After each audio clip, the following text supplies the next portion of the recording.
kumpul kat sini. Bila dah cukup item yang kita nak, kita boleh withdraw dan buat keluar, lagi jimat lah. Kalau kita buat keluar daripada account gap, lagi jimat.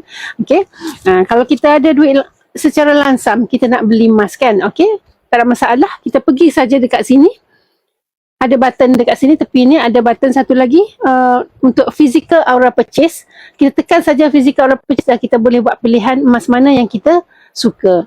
Okey, yang ada yang lebih besar. Okey, kita pilih saja dekat aura purchase. Nyimpan emas ni dikala kita tidak memerlukan emas. Dikala kita orang kata ada duit, dapat bekerja dengan baik. Okey, dikala tubuh badan kita sihat. Masa ni kita kena kumpul dalam bentuk emas. Sebab apa? Sebab emas ni dia kalis inflasi.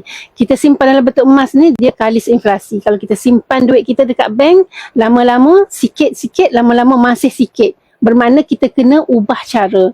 Okey, kalau kita simpan dalam bentuk duit, kalau tak boleh nak orang kata duit tu tak boleh kekal lama dengan kita, maknanya kita kena ubah cara, simpan dalam bentuk emas. Okey, kalau kita simpan dalam bentuk emas ni, simpan dekat account gap, dan emas ni akan naik setiap masa, naik harga dia. Okey, tak perlu risau sebab kalau kita beli hari ni, okey, setahun kemudian harga emas sudah lain lah, dia dah naik dah, maknanya kita dah untung. Contoh saya beli emas ni lah, saya beli dinar ni.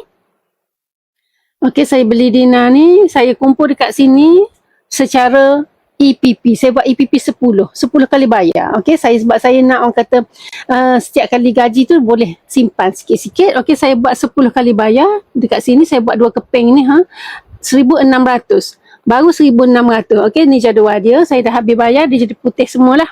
Okey, bulan pertama saya hanya bayar RM179 je. Tak mahal, RM179. Bermakna kita boleh bayar kan, ikut bajet masing-masing lah. Okey, pertama tu dia mahal sikit, RM179. Sebab apa? Sebab dia ada premium RM15.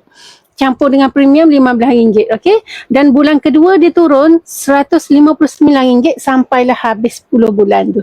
Kita bayar sampai habis 10 bulan.